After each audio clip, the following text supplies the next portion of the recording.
Our body is the temple of the Holy Spirit who is inside of us, and we are to take care of our bodies. So do we eat right? Do we exercise? Do we spend time with God daily? Even if it's just praying in the car. Do we keep in touch with Him throughout the day? Do we take a moment to read a devotion? Do we go to Him when we have experienced traumas in our life to ask for healing? Do we ask Him to help us to forgive those who are unforgivable? And you mentioned that, and one of the things, and you're probably aware of this, is that I like to look at what's going on the inside spiritually and emotionally and think about how that has the potential to affect us physically. And you talked about forgiving other people.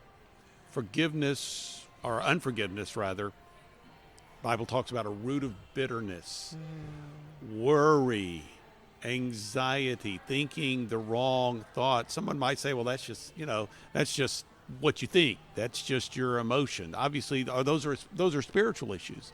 I think these emotional spiritual issues actually manifest themselves in the physical arena. Absolutely. Is that something you've observed? Absolutely. The body, the book, The Body Keeps the Score, talks all about it.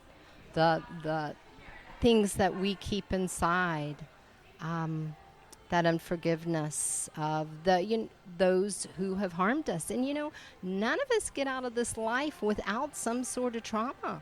All of us have experienced it. And so, I remember when I did this, I took an emotionally abused course. And it talked about just pretending you're sitting down with each person in your life who harmed you.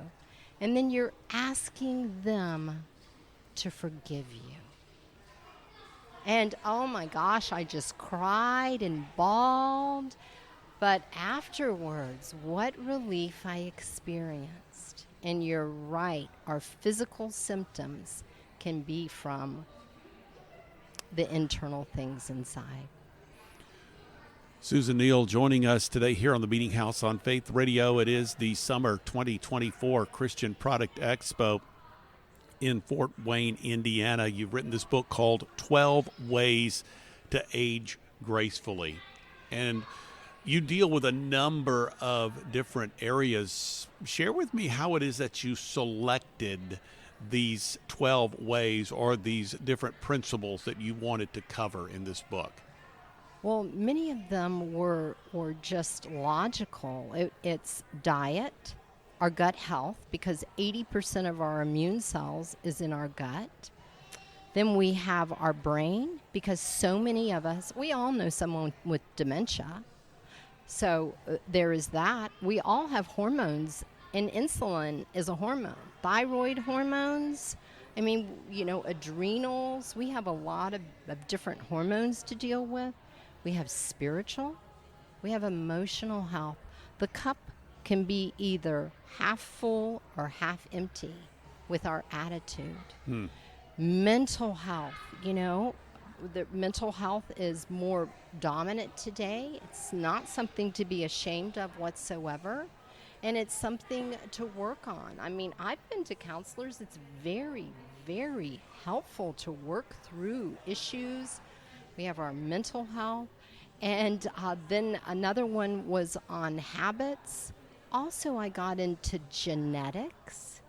Did you know that if we have a gene, like let's say a BRCA gene, where you may have prostate cancer or breast cancer, that the gene, we used to think that you were going to get that disease.